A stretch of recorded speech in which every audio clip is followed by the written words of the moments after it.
मानवी जीवनाचं एक मोठं सत्य सांगणारी ही एक छोटी पण खूप खोल अर्थ असलेली कथा. पाणी आणि आरसा. एका गावात एक अतिशय श्रीमंत पण सतत अस्वस्थ राहणारा माणूस होता. त्याच्याकडे सर्व काही होतं, पैसा, बंगला, नोकर चाकर, पण त्याच्या मनात शांतता नव्हती. तो नेहमी भविष्याची चिंता करायचा किंवा भूतकाळातील चुकांवर रडत बसायचा. एके दिवशी तो गावाबाहेर राहणाऱ्या एका विद्वानाकडे गेला आणि त्यानं विचारलं, महाराज, माझ्याकडे सगळं असूनही मी सुखी का नाही? जीवनाचं खरं सत्य काय आहे? विद्वानानं स्मितहास्य केलं आणि त्याला एका शांत तलावापाशी नेलं. विद्वानानं एक दगड उचलला आणि शांत पाण्यात फेकला. पाण्यात तरंग उमटले आणि तळाची वारू वर आली, ज्यामुळे पाणी गढूळ झालं. विद्वान म्हणाला, या पाण्यात तुला तुझा चेहरा दिसतोय का? माणूस म्हणाला, नाही, पाणी खूप हलते आणि गढूळ झालंय. काही वेळ दोघेही तिथेच शांत उभे राहिले.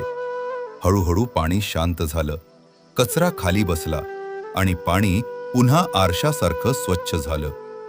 आता त्या माणसाला स्वतःचं प्रतिबिंब स्पष्ट दिसत होतं.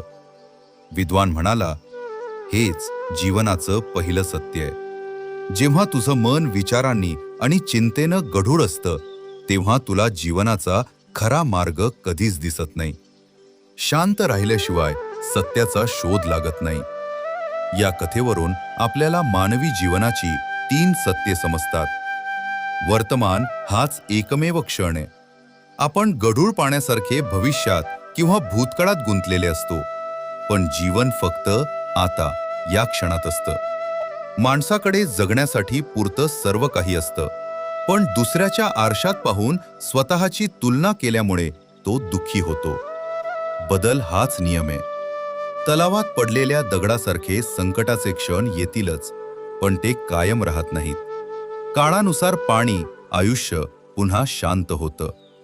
माणूस परिस्थितीमुळे दुःखी नसतो, तर त्या परिस्थितीबद्दल तो जो विचार करतो, त्या विचारांमुळे तो दुःखी असतो. तुम्हाला ही कथा कशी वाटली हे कमेंटमध्ये नक्की कळवा.